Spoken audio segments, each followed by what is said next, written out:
Hi hello welcome to our channel. నేను మీ సిరి. ఈరోజు మనం చెప్పుకోబోయే కథ మిస్సెస్ అగస్త్య పార్ట్ 32. కథలోకి వెళ్ళే ముందు వీడియోని లైక్ చేసి హైప్ చేయడం మర్చిపోకండి. అలాగే సబ్స్క్రైబ్ చేసుకోండి. నో డాడీ, నేనేం డిసప్పాయింట్ అవ్వలేదు. అలాంటివన్నీ పట్టించుకోవడం ఎప్పుడో మానేశాను అని మా డాడీ చుట్టూ చేతులు వేశాను. అబ్బో అన్నట్టు చూశాడు అగస్త్య.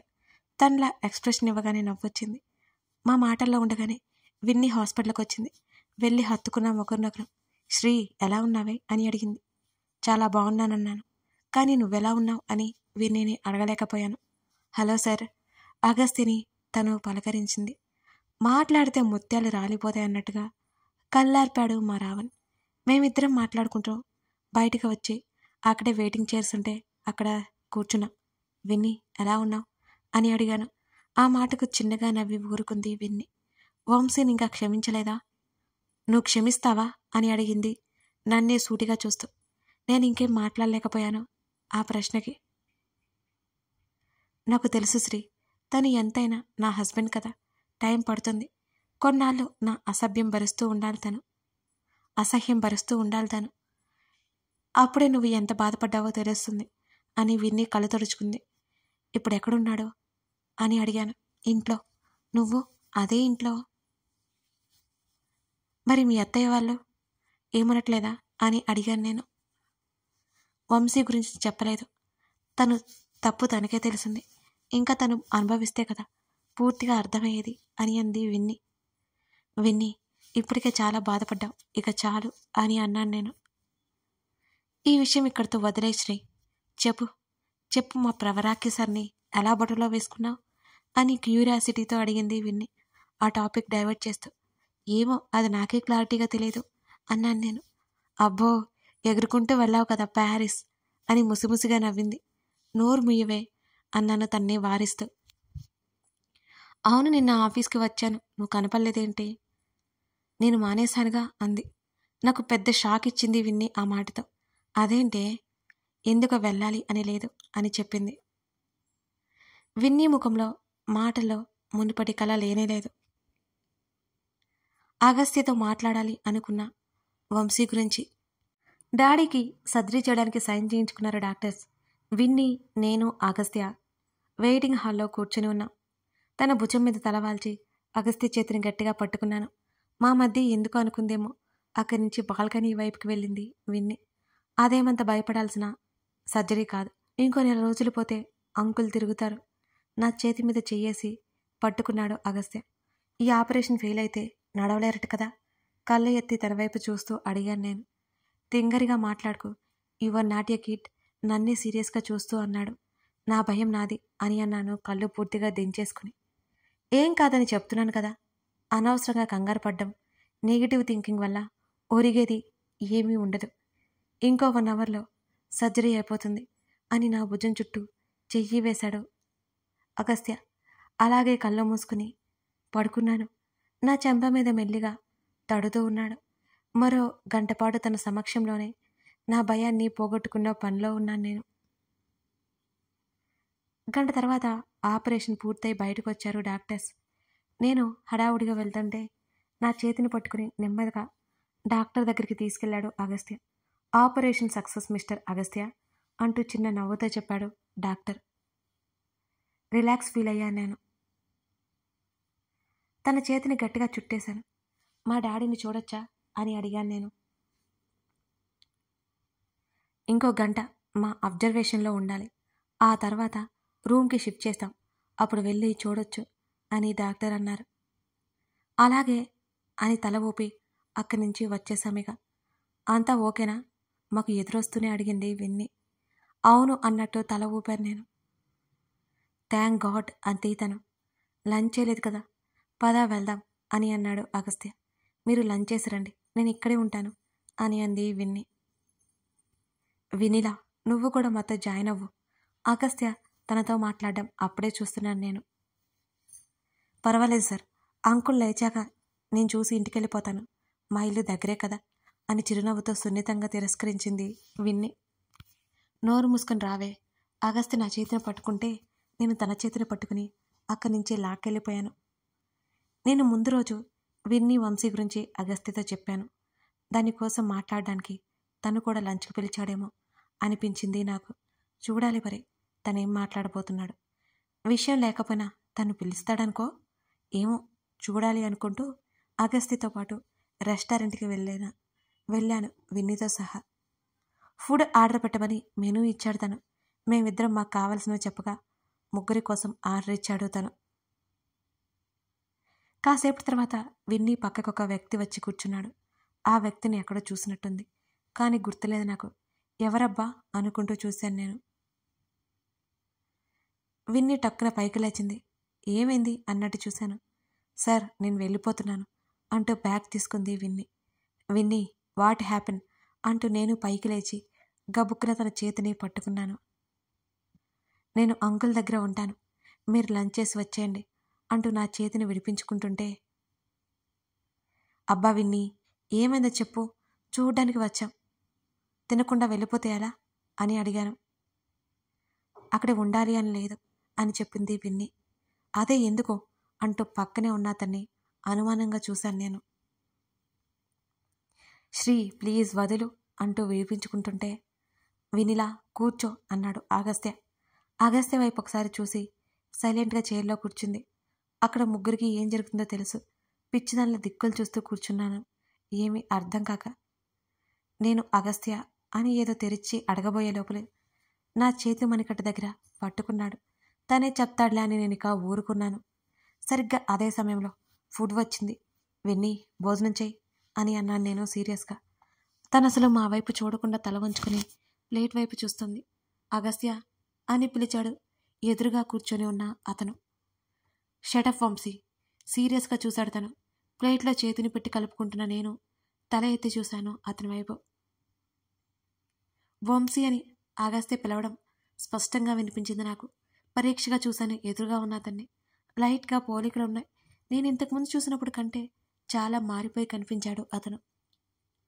వేడివేడిగా రసం బౌల్లో కనిపించింది. ఇంకొక క్షణం ఆలోచించకుండా తన మీద నెట్టేశాను. అటు అగస్త్య, ఇటు విన్నీ, అటు వంశీ ముగ్గురు షాక్ అయిపోయారు నేను చేసిన పనికి. చేతికి ఏది దొరికితే అది వంశీ మీదకి విసిరిపడేశాను. నాకు వచ్చే కోపానికి ఫోక్ పెట్టి వంశీ గొంతున దించేయాలనిపించింది కూడా. అంత కోపం వస్తుంది. శ్రీదా స్టాప్ అంటూ వెనక నుంచి నా 2 చేతులు పట్టుకున్నాడు అగస్త్య.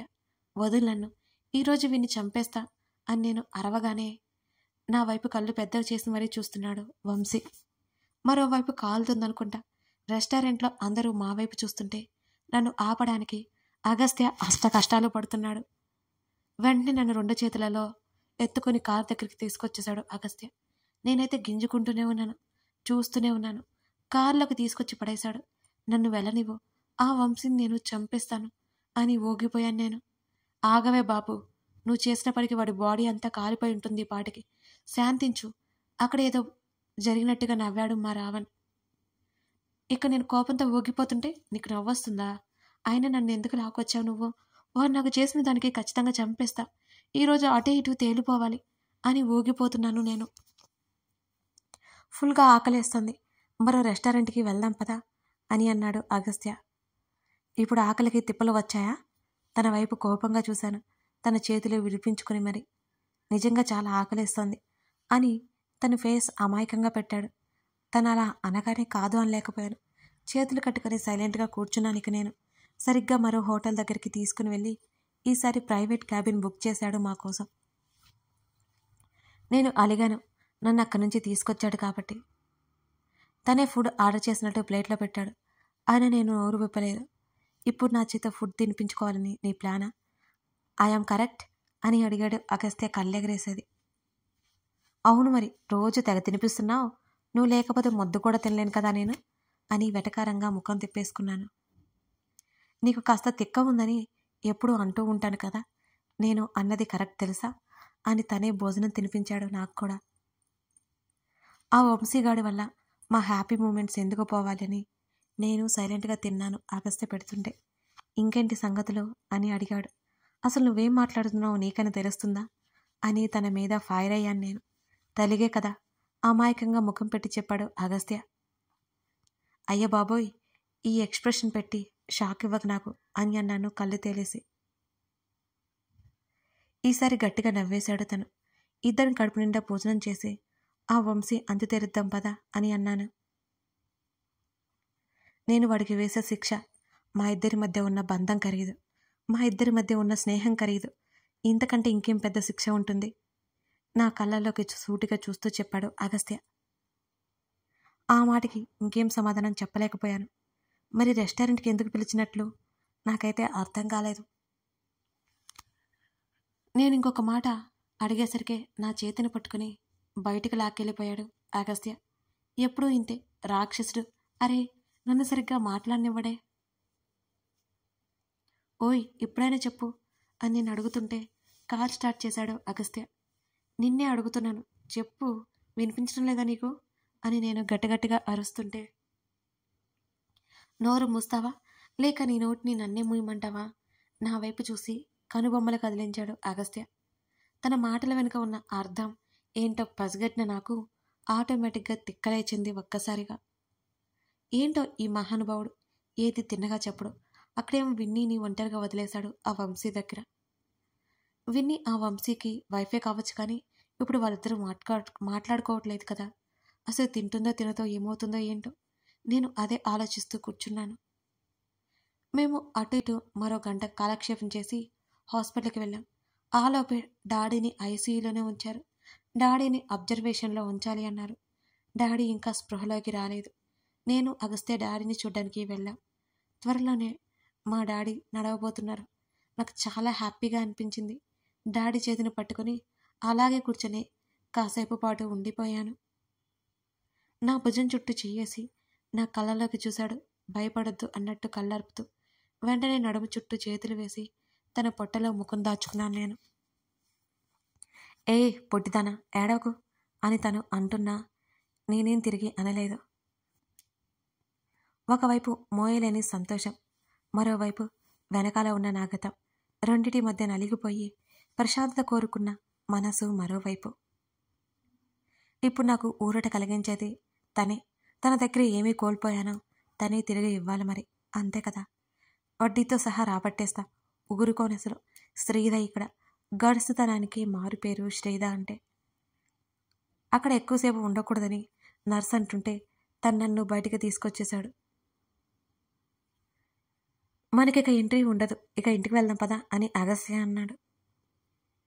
అదేంటి, సర్జరీ అయిపోయింది కదా, రూమ్కి షిఫ్ట్ చేస్తే మనమే కదా చూసుకోవాల్సింది డాడీని అని తన వైపు అయోమయంగా చూశాను నేను. నా భుజం చుట్టూ ఉన్న చేత్తో భుజాన్ని తడుతూ, డాక్టర్ చెప్పింది వినలేదా? మరో 2 days అబ్జర్వేషన్లో ఉంచాలి.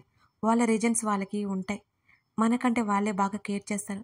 ఆ తర్వాత ఒక నర్స్ని అపాయింట్ చేసుకుందాం అలా తను చెప్పగానే అలాగేనన్నట్టు తల ఊపాను నేను. విన్నీకి ఒకసారి కాల్ చేస్తాను ఉండు అని బ్యాగ్లో నుండి ఫోన్ తీయబోతుంటే ఆపి,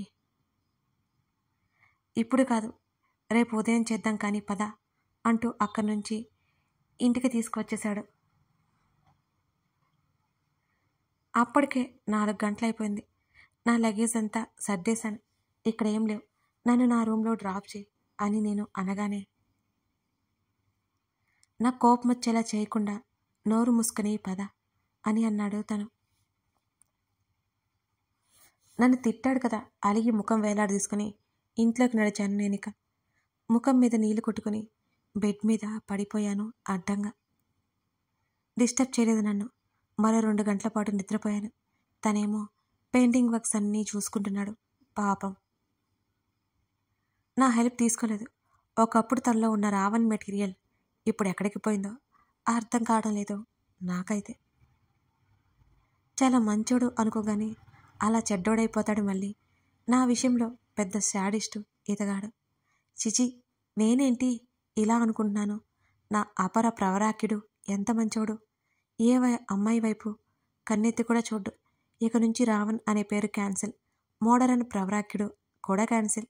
ఇలాంటి పేర్లు కాకుండా ఒక మంచి ముద్దు పేరు పెట్టాలి మా రాక్షసుడు గారికి. ఎంతసేపు చించినా ఏమీ తట్టలేదు నాకైతే. ఎక్కువ చించకు, చిన్న బుర్ర చితికిపోగలదు అని అన్నాడు నా వైపు ఏమాత్రం చూడకుండా మిస్టర్ అగస్త్య చక్రవర్తి. నేనేం ఆలోచించట్లేదులే బాబు, నీ గురించి ఆలోచిస్తున్నా అంటూ అదే నిద్రముఖంతో తన దగ్గరికి వచ్చాను. త్వరగా పెళ్లి చేసుకోవా నన్ను?